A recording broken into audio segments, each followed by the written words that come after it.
The following announcement has been paid for by the New World Order. They ain't wearing Christian.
Oh, ho, ho. Good Thursday evening. Welcome to Couchcasters. I'm your host, Jeff. Your co-host, Scott. Your co-host, Parker.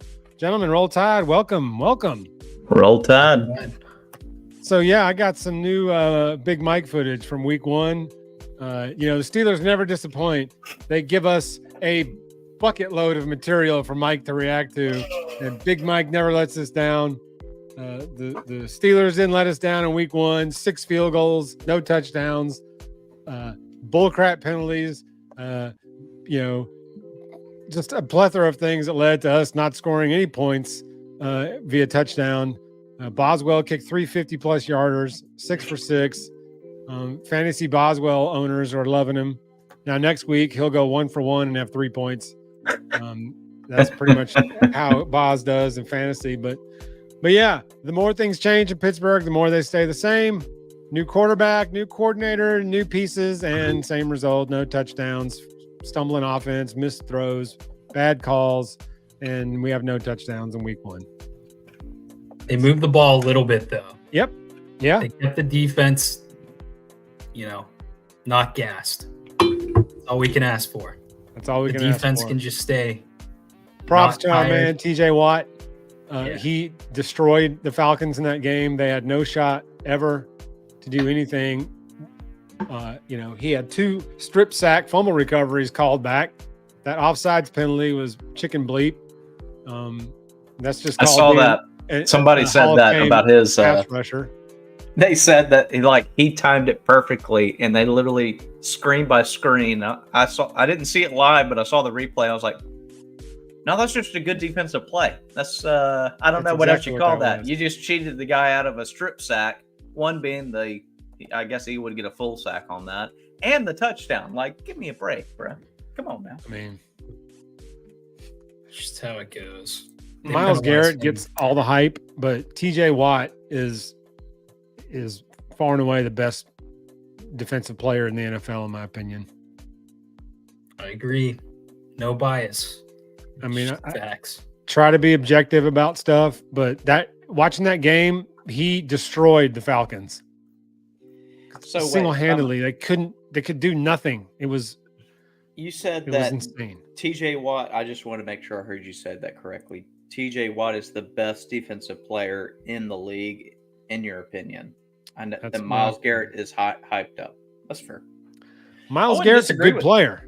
I'm not saying Myles Garrett's not a stud. I wouldn't disagree with that. I mean, I don't watch enough NFL compared to y'all, but I know how legit TJ is. I mean, he's for real, and he's what? Is he in his late 20s, or has he made it into his 30s yet?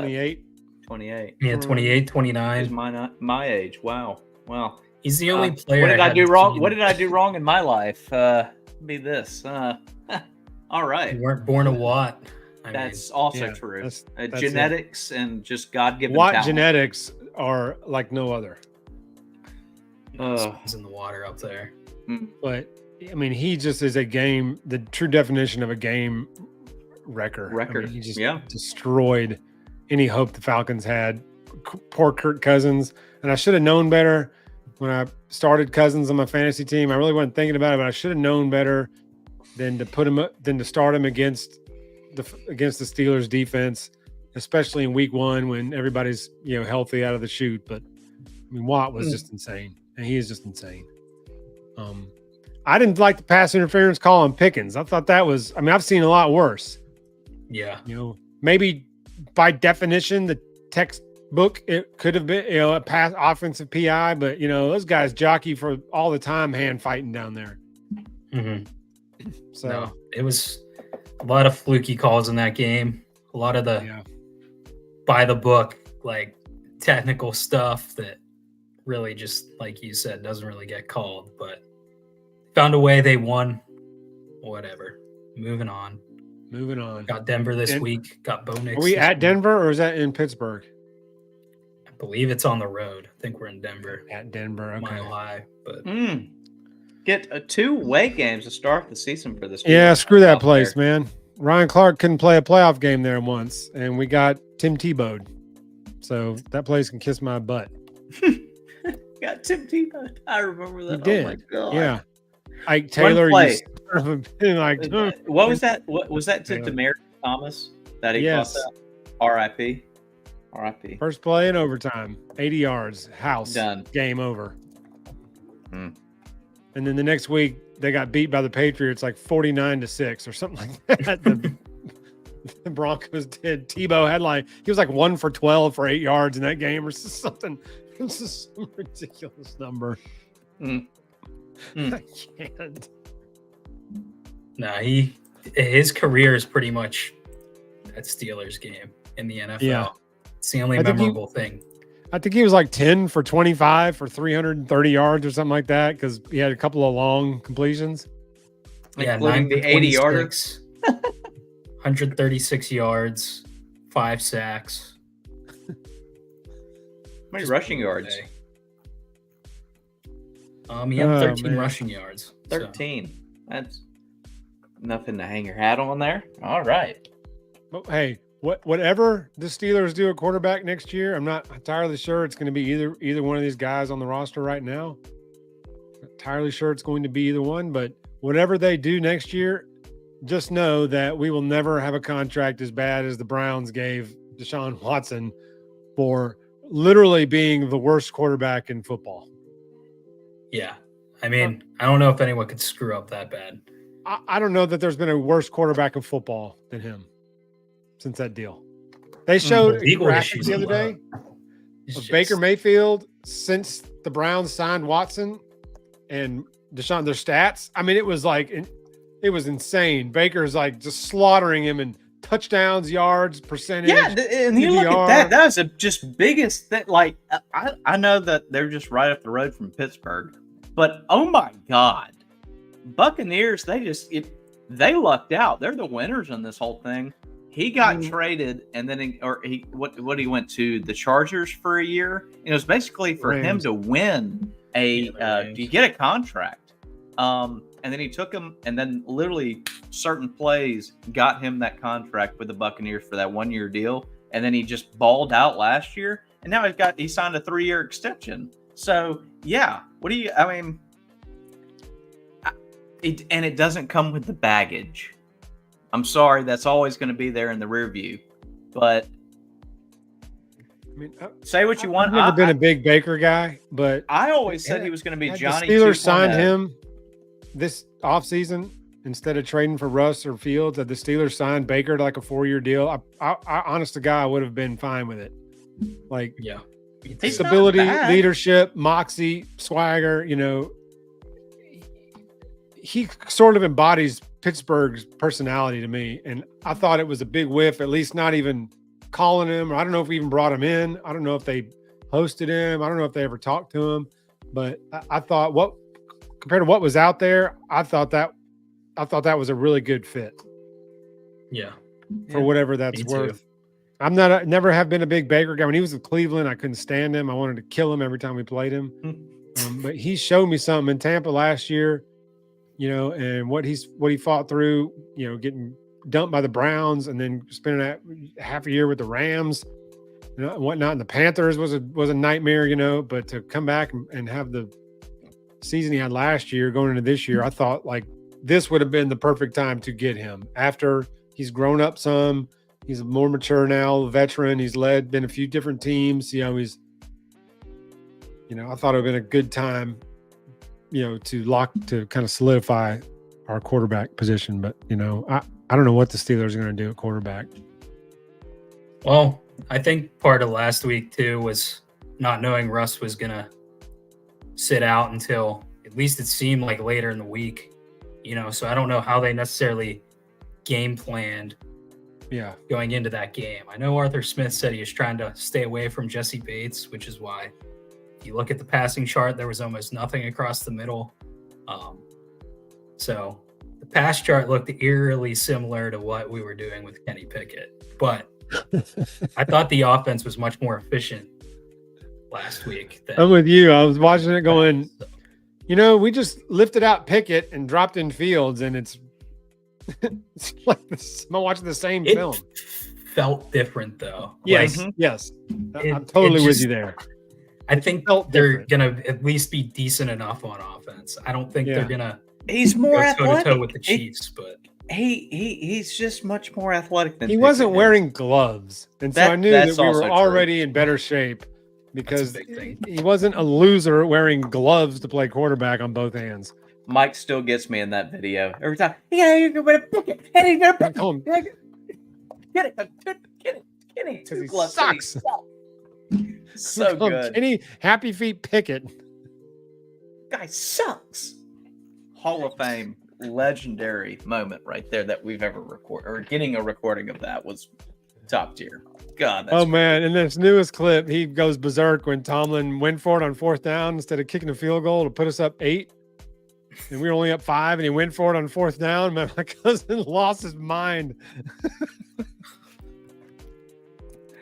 Oh, please tell me it was recorded. Oh, God. Oh, yeah. And I was babysitting my dad, and he was asleep because my mom wanted to go to a movie. So she had gone to see a movie, and I was watching the game, and my dad was in the room asleep. And so I was having to be kind of quiet. And I'm watching this game, and it was tough.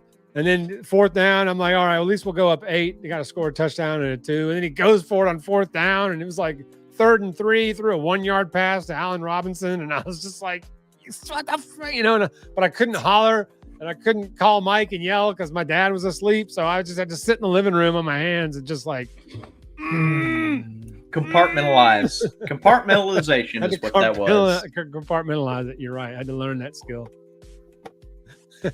Lord. And then they called him offsides, and it's like, he's just an elite pass rusher, and it's called film study and knowing your opponent and knowing exactly when he's going to snap it.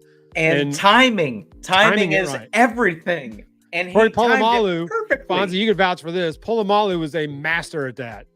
He could time the snap better than anybody I ever seen, where he would go diving over the line of scrimmage. Yes. He did it a few times too. Like, it wasn't just one. Like, it wasn't just a fluke thing. He did it multiple times. And that's why I was like, I've never seen anybody that could time the snap like that guy, coming from the safety spot, coming from way back, charging up, and and he would already be in midair, like about to send right over the top. Polamalu was a freak, though. You can't compare players to him. That guy was there's one of one. I mean, he may be the best safety ever. Honestly. I think he and Ed Reed have a good argument. Ed being the ball hawker he was, but Troy could play anywhere on the field. Okay, I'm sorry. My NFL knowledge isn't as on par as college. Sean Taylor was also a defensive back. Was he a safety, right? He was a safety. Safety? Mm-hmm. Yeah. I'd put Sean Taylor up there too, but y'all, all three of them, Polamalu, Reed, and Taylor. Ed Reed was the perfect style safety for that Ravens defense because everything was so dominated by up front that he could just stand back there and play center field basically. And he was so good at tracking the ball and reading angles and cutting angles that, it takes. And coming in it's almost like laying the lumber.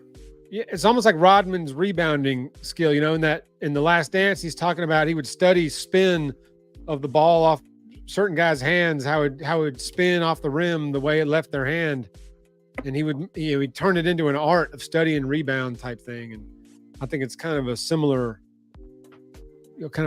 thing. Indeed. Like Reed would he could anticipate throws so well that he could cut angles off, and the front seven for Baltimore was so stout that he didn't have to spend a lot of time in man coverage against a 4 or 5 wide receiver sets.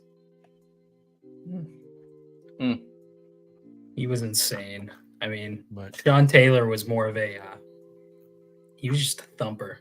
He's a beefy boy, but well, that strong safety type. Ed Reed and versus coverage. Gotcha. Unbelievable. When they were playing, it's crazy to think that they were playing against each other with Ray Lewis. Casey Hampton doesn't belong in that conversation, but hey, you could go on and he's on. Very about underrated on both sides. Casey, very underrated. Yeah, he was one of the best interior linemen in the league for. It was a very good era. Time. Very good era of professional football. They got the defensive studs on the field during that era of the Ravens Steelers rivalry. That was my favorite. I mean, the defensive studs in those games were just at an all-time level.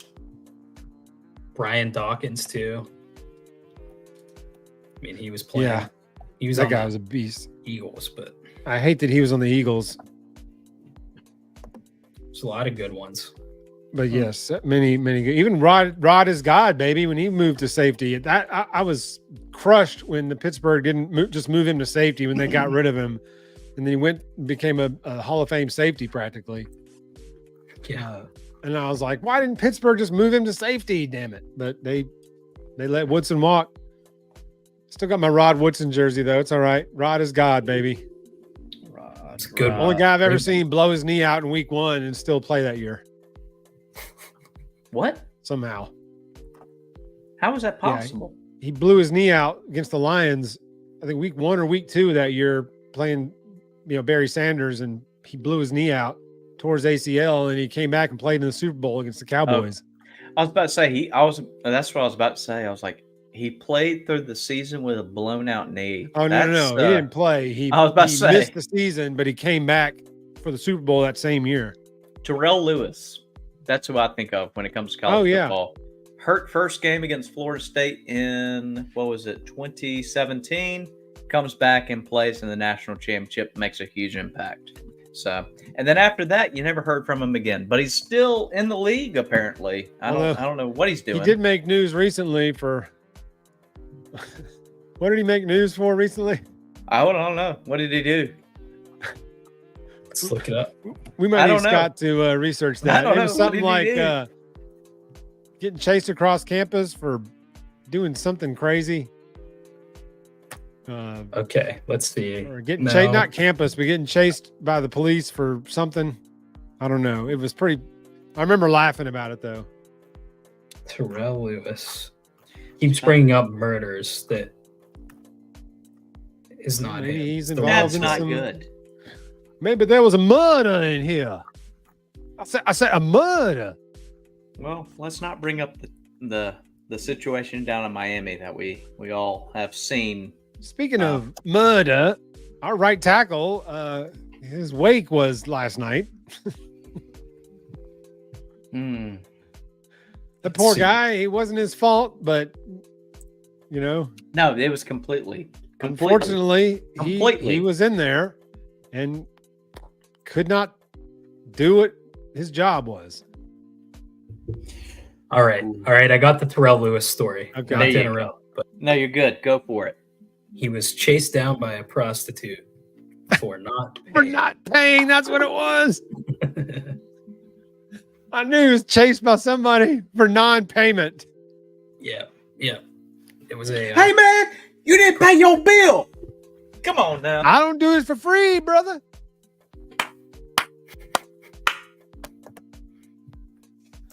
Oh Lord. Oh. I knew he got chased by somebody for something crazy, but Cops. yeah, that's good.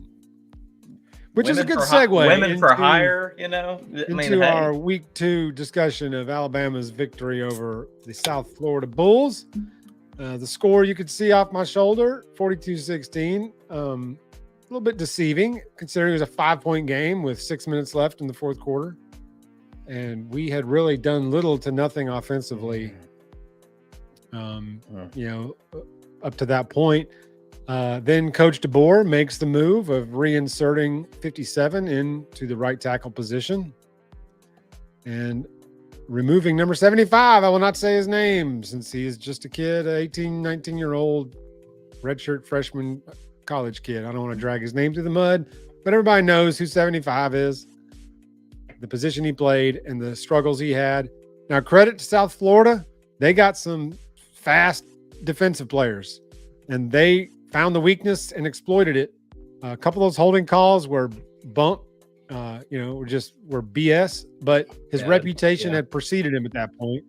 And when the ref turns his head and sees Forby laying on top of the guy on the ground who's face down, they're going to throw a flag on him every time. Yeah.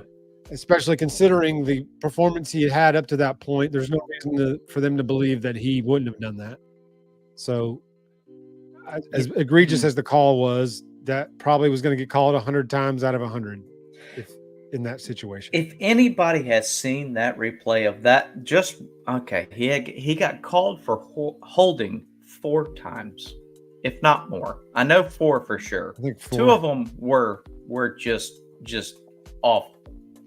Yeah. One of them being the one I think is awful.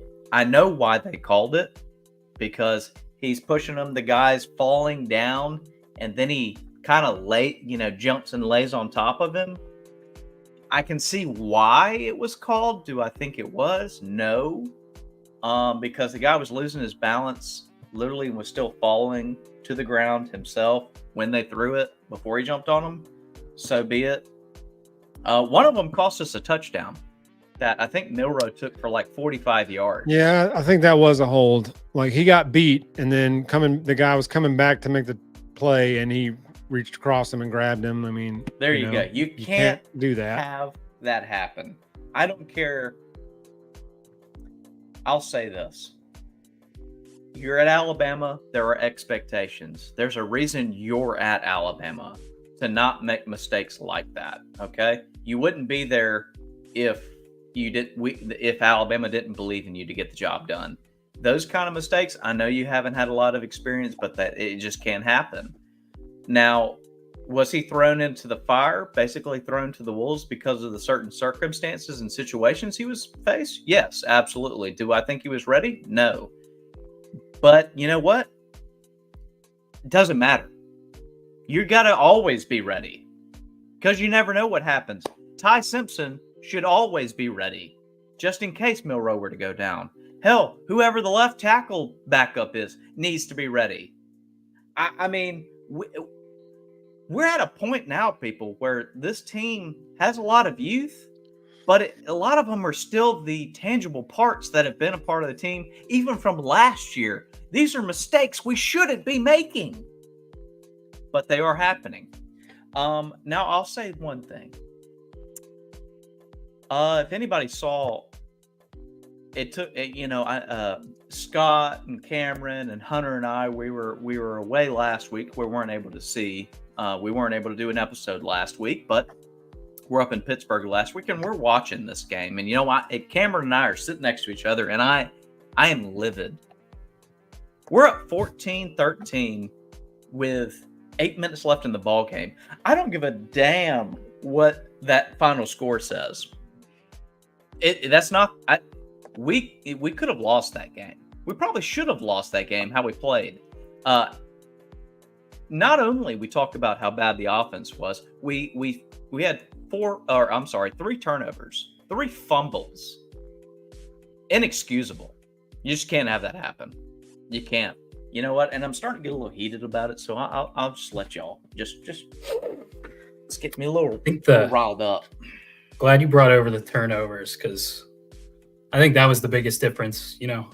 Formby started week 1. I thought he actually looked pretty good against Western Kentucky. I know Pritchett rotated in as well, but I thought Formby had a good game week 1. Fortunately this past weekend, and I'm sure he knows it. I'm sure he's harder on himself than anyone else. Yep. He was not great. And, part of it comes down to the coaching staff as well. If after 1 or 2, maybe pull him aside and say, hey, we're going to get Pritchett in here. If Pritchett was good enough to go in the 4th, there's no reason he couldn't have got in earlier. It's easy to blame the kid. And, like I said, I don't think he's taking it lightly either, but they could have made changes earlier on that I think would have dictated the outcome of that game much earlier. Agreed. They need to clean it up. I know it was kind of a hodgepodge on the line. They were moving a lot of guys around to positions maybe they haven't really played a whole lot. I know Vandemark got in there. Was Booker playing tackle? Is that what I saw? Yes. Yeah. That was that. Thank you. The whole left side of the line was just the cohesion in general. I think USF, I wasn't glued to the game, but I caught up on it afterwards when I got home, and they were just throwing some funky stuff, and it was all at Formby. They were just attacking him. They should. I don't know many teams that are going to do that exact same thing this year. I'm just glad we got out of there without a loss, to be honest. But knock on wood, he shouldn't be playing. Definitely be better moving forward there anymore. Yeah.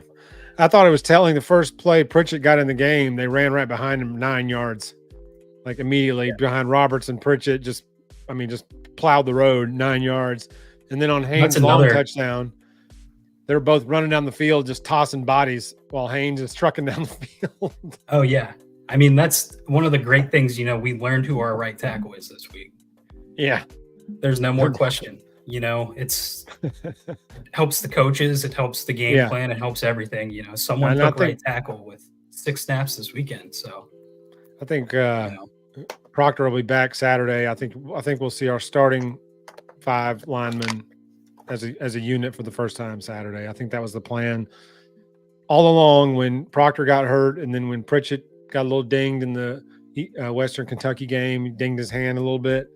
I think DeBoer's mindset was just get through South Florida with these pieces in place, and then we can aim for everybody healthy for the last preseason game, which is Wisconsin.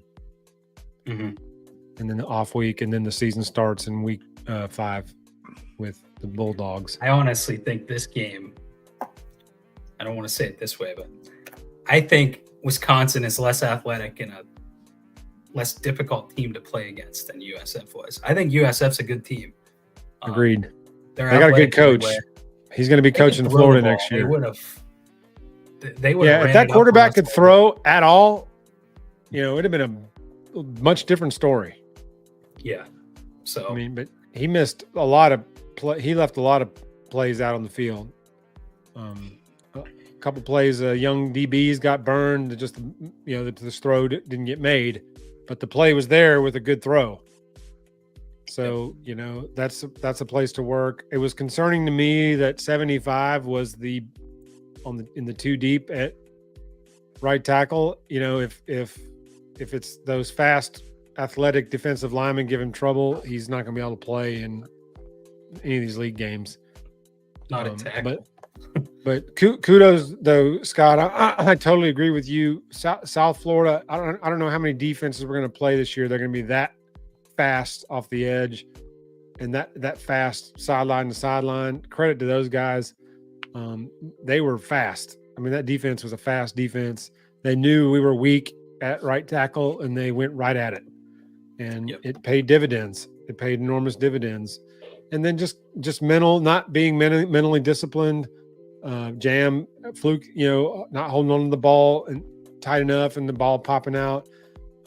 Kendrick Law's fumble, I still have no idea, why he didn't cut into the open field, first off. And second off, why he was cross-body stiff-arming, but he ran right into his own player. It was just, the whole thing was just funky. It's didn't know where to go, so he ran into his own player, then cross-body stiff-armed and knocked the ball out. And it's then the goal line fumble, we're never under center.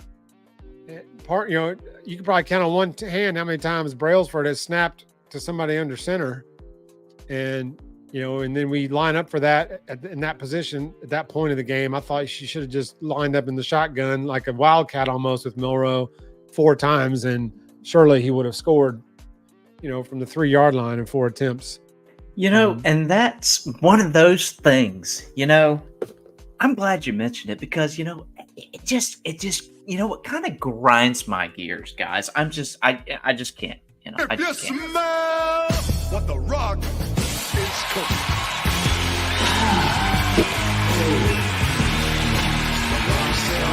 You know what grinds my gears? Because see, the Rock has already answered this time and time again. What the hell is going on, man? Grind your gears, buddy. Know your role and shut your mouth because the people's champ is ready to talk.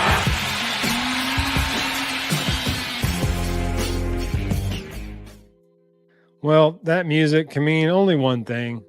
That means our resident gear grinder, Maverick, is in the house. He's going to come on. I think he's got a few things grinding his gears from this weekend. So, Maverick, welcome to the show, buddy. Gentlemen, I know it says Parker down there, but we all know what this means. The shades come on. The time is right. It's the first edition of Maverick this season. Hopefully you don't have to see me too much, but when things really get my gears grinding, it's stuff that I saw on Saturday. First off, I've been hearing some stuff. Y'all have been talking about the offensive line, talking about the fumbles. You know what? I don't care. All right, I don't care. The people that were the turnovers, that's your biggest thing right there. Who are the people that turned the ball over? Your leadership. Jam having experience, K-Law having experience, and Milroe having experience. I don't care if he wasn't supposed to be under center, and he is a senior. Expect the unexpected. Go in there, score the touchdown. Don't fumble the ball. Jam, what's going on? K-Law, to Jeff's point, I still don't have a clue what you're doing. Do we have these expectations because of their skill level? Or is there a real level of where we really need to see that they plateau at? Because these are some glaring issues. We can't be running out with the ball, running like this, and then the ball just gets popped out and the team falls out. 3 fumbles. I can't remember the last time I saw 3 fumbles by Alabama. In one half. Yeah. Yeah. What? I don't know if that's ever happened. And here's my thing. And my biggest thing, it's actually not really about the situation that happened in the game. You know what? I kind of expected that we were going to struggle against them. Because what? Oh, we put up 63 against Western Kentucky. What the heck does that matter? It's Western Kentucky. USF's a 10 times better team than them. And you know what? They're a dark horse to make the dang playoff this year. So you know what? We may play them again. We may. So my biggest thing is this. I saw Debo on the sideline. I saw he was not happy with what's going on. And people were like, well, I want to see him throwing the headset on the ground like Saban did, or I want to see him show emotion like Saban did. Let me put it in perspective for you people. These new Bama fans out there who pretty much don't understand this. He is not Saban, and he doesn't need to be Saban, okay? I'm going to put that out there. It's going to hurt a lot of your feelings. I really don't care. Because the fact of the matter is, you don't need to put him in that position because he's not going to be that. And guess what? The coaches after him are not going to be him. Nobody was Bear Bryant. Gene Stalling was literally the next guy who won a national championship, and he won 1. Put it in perspective. Stop trying to run him off and try and compare him to Saban and make him Saban. He's not the same guy. Put it in perspective. Cut that crap out. It's just not happening. Now, the next thing I will say is, I know we've been talking a lot of crap on Formby. I know. I get it. I saw a comparison earlier this week that said, oh, this guy kind of reminds me of another guy. And it was a little, those face cuts, right? A little half and half. It was half of his face and a half of a former player that we had at center last year. I will not name his name, but he was. I will tell you this. There is no comparison between the two. You're talking about a redshirt senior who had plenty of years of experience to play and profess and get better with his game. Now, were there circumstances where he may have had issues with the quarterback that he had? Maybe so. But he was a senior. We're talking about a redshirt freshman. The guy's only been here maybe 2 years, right? He's his second year fully here. Let's give the guy a break. I know this is technically his first real challenge. We may need him down the road. He can only learn from this experience. You know, hey, you have a bad game, man. Well, you know what? With all the ridicule he's probably had this week, including from us, you know what? Taking his motivation. Get better. Take on the challenge. Because that's the only way you can go. You can't just, wither off and say, well, I just sucked that game, Now, you play for the A, you play for this team that you see we're playing for, you have got to get better. Got to. So all of the fans out there that just jumped onto to the A train because of the brand, you know what? Jump off. I don't care. You ain't going to offend me. You want to come at me? Come at Maverick. Come at me, man. I don't care. Come at, or a woman. I don't care. I really don't. Because you know what? At the end of the day, I'm going to ride or die with my team. Win or lose, we could have a losing season this year. And I'll probably moan and groan about it. But you know what? I'm riding with my team. I ain't going to leave them to dust. And I still fully expect the most out of this team.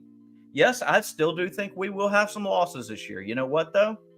We will make changes. And the most positive thing that I can take from this week or this weekend was the change.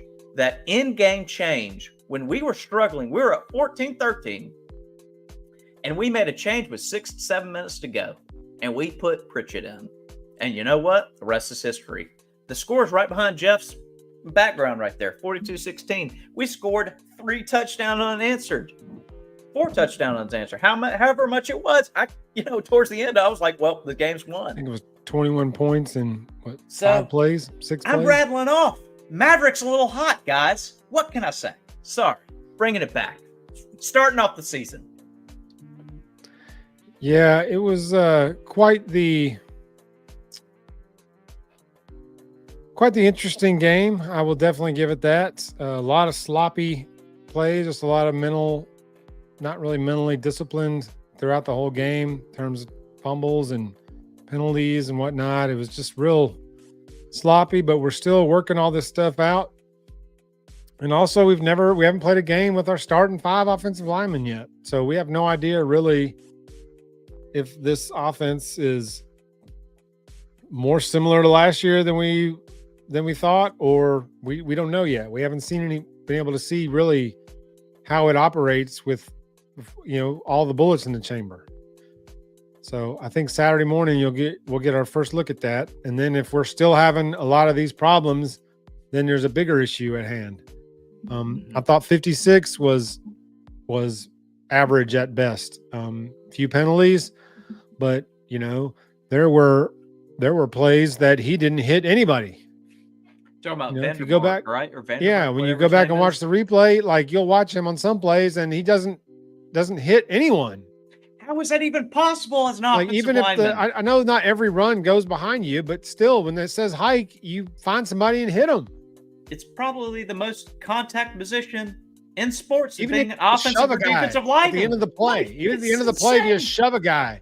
The lineman will come in and shove the DBs out of the way at the end of the play, and they'll just go flying. At least do that. But there were some plays that 56 didn't hit anyone, and I was like, "Dang, man, at least hit somebody." Purely atrocious. You're muted, Scott. I am. My dog was barking. Sorry. See, he's fired up too. It's week 2. It's easy to overreact, but Nick Sheridan, I didn't really realize. I don't know if I'm just not that tuned in, but I just kind of assumed DeBoer would have much more ownership over the offense in game. And from what DeBoer was saying, in his presser, it sounds like he's basically giving Nick Sheridan all of that responsibility and the independence to make a lot of these calls. DeBoer, of course, will override things, but it was just kind of interesting to me too. Obviously, Sheridan's been around this offense for a while, but you know, you got a guy basically with his first ever big time offensive coordinator role, and he's calling all the shots. And I think that compounded the issues maybe a little bit, especially with, you know, maybe guys were thinking too much, didn't know exactly what was going on. They're still learning this offense too. So to me, they just seemed a tiny bit unprepared. And I think Western Kentucky was, you know, they're a very good Conference USA team, but they're a team that we could go out there and just bludgeon. And, you know, going up against a team like USF that, like I said earlier, there's not a defense we're going to see that has ran like this all year, except for maybe them again. That'd be crazy if we played them again, but potentially could. I hope not. God, I hope not. Crazier things have happened in college football. So I'm not trying to excuse it, but I think this was almost kind of a flash in the pan. We'll find out Saturday. You know, I think Wisconsin will be a much easier game for us, but at the same time, you're playing a Big Ten team on the road. It's going to be crazy. Yeah, and those 11 a.m. You games, hurt yourself you in got to those get games. up like 5 a.m. Yeah. I wouldn't be surprised if they're already there, leaving tonight, heading there, get ready for the time. I don't know. Yeah, they usually roll up, Thursday or Friday? Yeah. Because they have like a walkthrough Friday or they get up Thursday and then have a walkthrough Friday. I believe that's the normal travel schedule. They travel up on Thursday. Or that's how Saban did. I don't know if that's standard or if each coach is different. You know, it's preferable. But something you said earlier, Maverick, I wanted to reiterate on. And Bama Nation is intrigued. What do you have to say? Bama Nation has been really on my nerves for since Saturday regarding this. But let me get on this big screen here. Yeah, let him go. Let the man speak. DeBoer do what he do. Okay. All Bama Nation's all over Twitter going, I want him to throw his headset. I want him to yell at somebody, put a foot in some asses, all that crap. I cannot stand that crap. Like, this is not Nick Saban. He is not going to coach like Nick Saban. He's not going to behave like Nick Saban. Nick Saban is retired. He is no longer the coach. He has his own suite. The field's named after him. He lives 5 houses down from Debo. That's fine. He is not the coach anymore. So these people need to quit with the, I want him to throw the headphones like Saban. He needs to get more angry like Saban. Like, let it go. There is no more Saban. Okay? This is Kalen DeBoer's football team till whenever he doesn't want it to be anymore. Okay? The guy is a winner. He's going to win his way. It's worked everywhere at every level. So he's not going to show up at Alabama and go, oh, Saban walked around with his left hand in his pocket and his right hand finger up his nose. So I got to do that. It's not going to be like that. Like, let the man do what he do. Okay. It's worked everywhere he's been at every level. That style has worked the same way the Nick Saban style has worked everywhere he's been at every level. Well, the NFL, but that really was, you put an asterisk by that they wouldn't let him sign a good quarterback.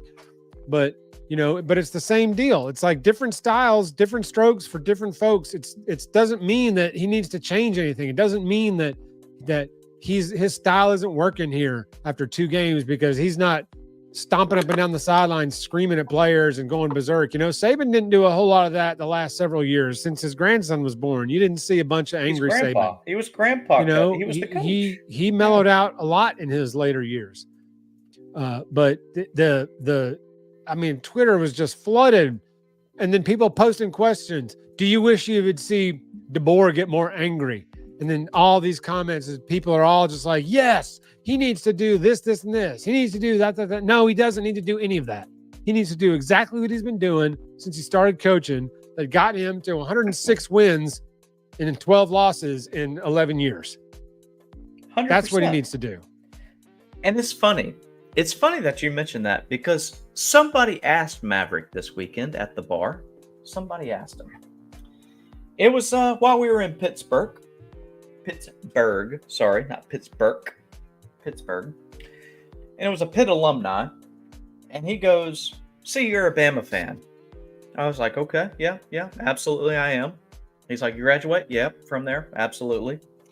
Maverick did graduate from there. And he goes, "Well, what do you think about DeBoer? What do you think about him replacing Saban?" I was like, everything that Maverick has said up to this point. I don't want him to be Saban because he's not Saban. He is his own coach. He is his own person. He is a proven winner. Let the man work. That's all I got. Yeah. End of I discussion. Agree. Let him work. Let the boy watch. But yes, we are going to be fine with Kalen DeBoer, even if he loses some games this year, which he might. He just might lose a game or 2 or 3. It could happen. We're going to be fine. We're going to be fine. Nick Saban went 7-6 in his first year. If Kalen DeBoer goes 7-6, Bama Nation will lose their minds. Because You know what? If most they of jump Bama off- Nation, if all they know jump is off, Saban now. Jump off. All the I do not care. all the new age, all the the last 20 years, that's all they know is the Saban world. So if DeBoer goes 7-6, everybody's going to lose their mind. Now he's not going to go 7-6. The team is way too much talent on the team for that. So that's not going to happen. I'm not saying that's going to happen, but I'm just saying he inherited a much better situation than Nick Saban did when he took over. Indeed. Okay. Yes. So he did. he is 100%. going to be just fine. I think Milroe is still very limited in his ability to play quarterback. I think he's getting better. So there were some throws in week 1 where he actually went through his progressions and made a good throw. Didn't have time to do that hardly at all this weekend. But there are still some times where his first instinct is to keep looking to throw the ball when the pocket's collapsing.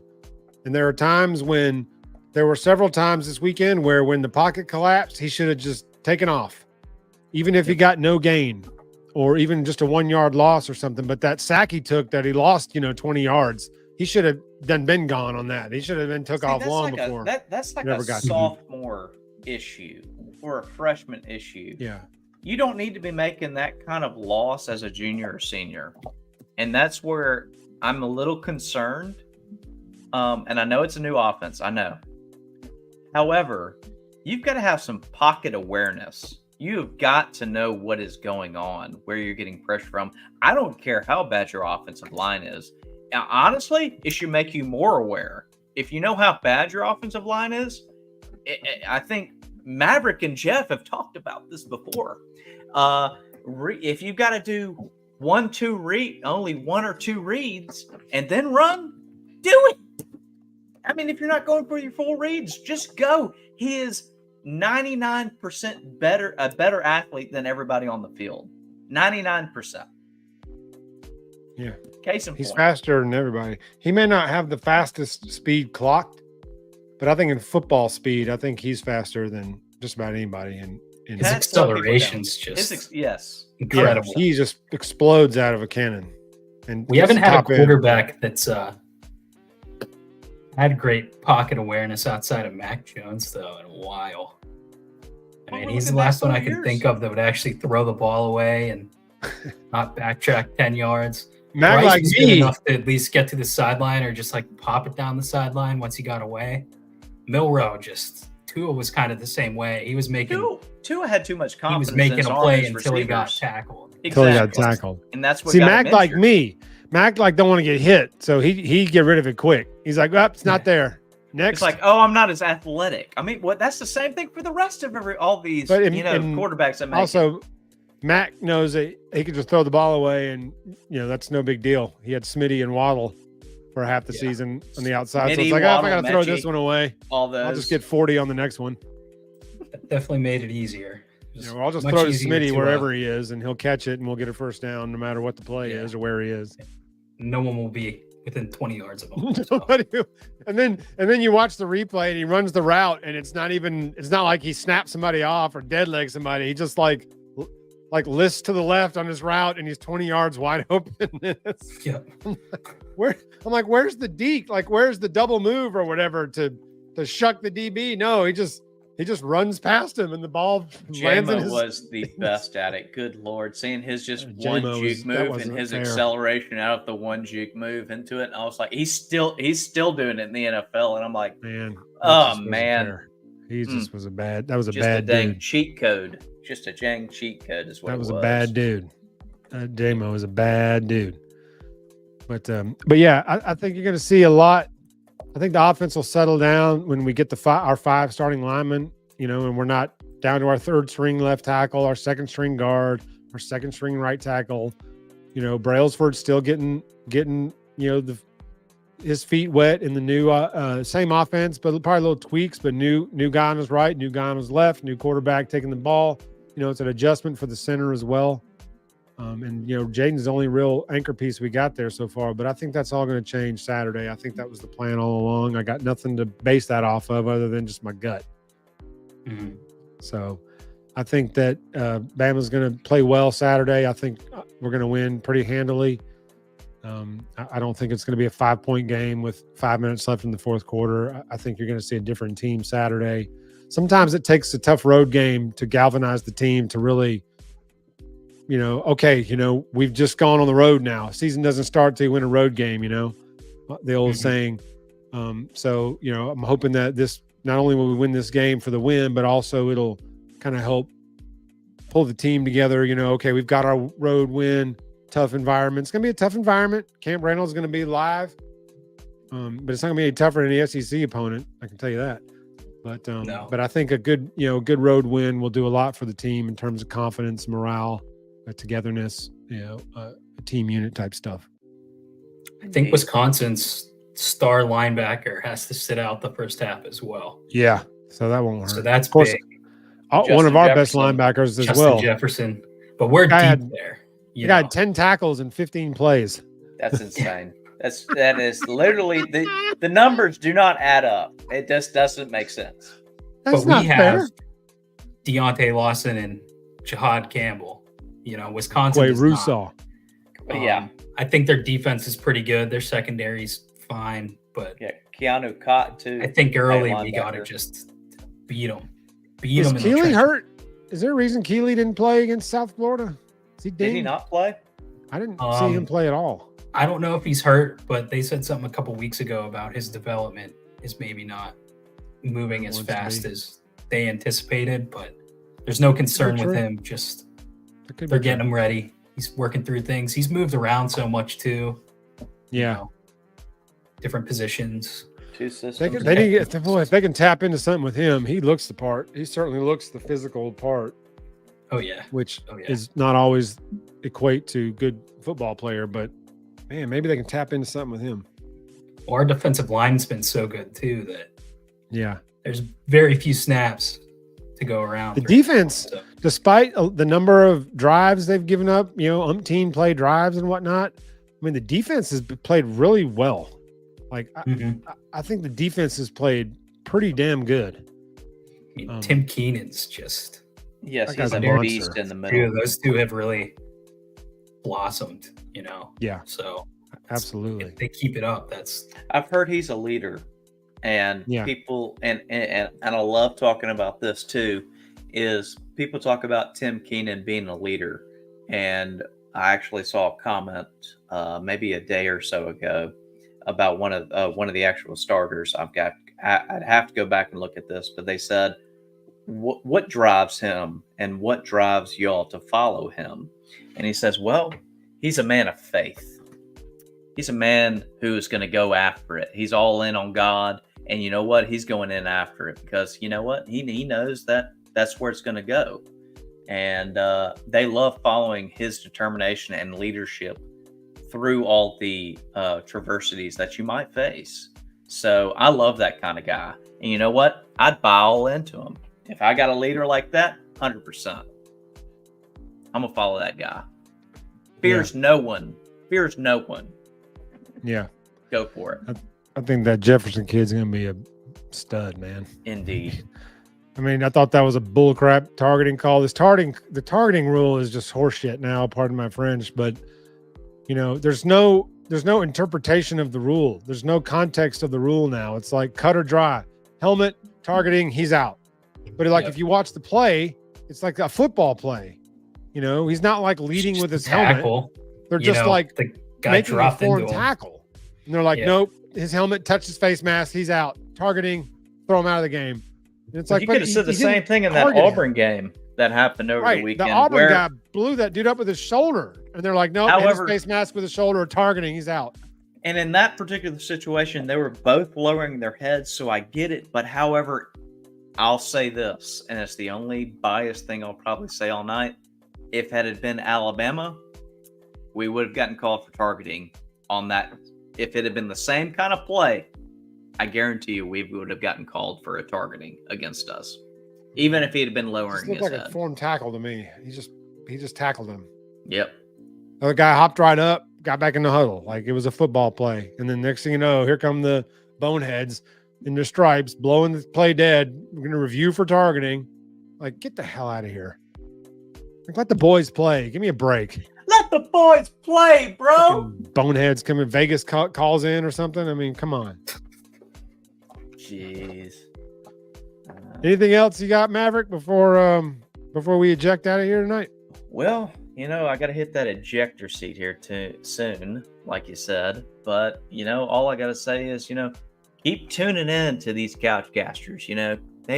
They got some interesting views, that's for sure. Especially that Jeff and Scott guy. I'll tell you that. They're some interesting dudes. But you know what? All I got to say is remember to, just keep doing them barrel rolls.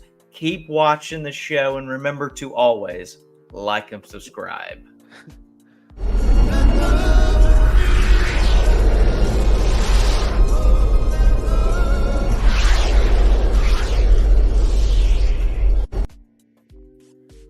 Well, Parker, welcome back, dude. Where'd he go? Just missed Maverick, man. Maverick was had some things to unload on tonight. Tearing it up. Yeah. He was tearing it up. He was pretty fired up about some stuff, but you hopped right here in the end. So glad to have you back right before we sign off for the week. But do you have any final thoughts heading into Wisconsin? I think y'all had already stated it, really. It is going to be a different game. I also do agree with that. I think we're going to come out and we're really going to hit them where it hurts. And it's going to be a completely different approach. I think Scott and Jeff both said this, that we need a good away game to really test us. But to Scott's point, ain't going to be the same kind of defense that we're going to play against. And I really don't think that we're going to play against the same kind of quarterback either. Y'all may not remember. Do y'all know who the starting quarterback is for Wisconsin this year? Tyler Van Dyke. The old Miami quarterback? Oh, yeah. Yep. And last time we played him was, what was that, 2018? Was it 2019? That was Something the like JMO year. 22. Yeah, 2019, I believe. Was it 19? Yeah, I he thought was. it was the JMO year. Was it 21? Bryce I think played. it was 20. Miami. So it's I think it was 21. 21. So it was Bryce's 21. first start was against Miami. Yeah. So it was 21. So it was 21. 3 years ago. And I feel like the guy's been everywhere and that under the sun. So I'll say that. But he is what he is. So I'm going to bet us winning by 17 plus. There's my take. Yeah. I think we'll win by that. I'm with you. You feel pretty good about it, Scott? Yeah, I do. I'm excited to see Hollywood against pretty good secondary too. I didn't really expect him to have an impact right away like he has, but he's our number one receiver right now, pretty much. I mean, I'm telling you, that guy's a home run threat every time he touches it. It doesn't look like he's running that fast, but he runs away from people. No, and it's seamless. He's just a beast. So I'm excited to see him go against. It's one thing Wisconsin does have is pretty good secondary. Really, their whole defense is pretty all right. Yeah. So Ryan Williams, Prentice, Bernard, Law. I'm excited to see those guys go at it this weekend. And hopefully they put up some numbers and we're not sweating this one in the fourth quarter, But yeah, I think we'll win, 31-7, 38-10, something like that. I think we'll take care of it. It should be that. It should be a decisive win.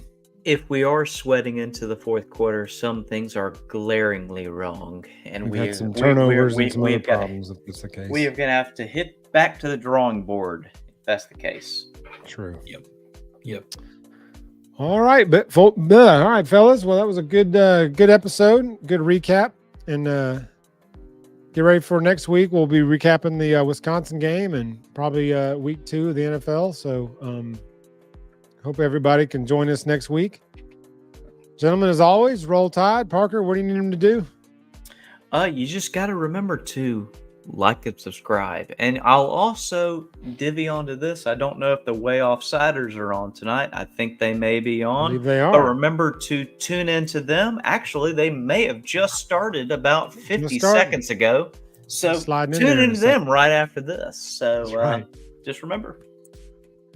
All right, boys. Well, roll tide. We'll catch y'all next week. Roll tide. Horns down.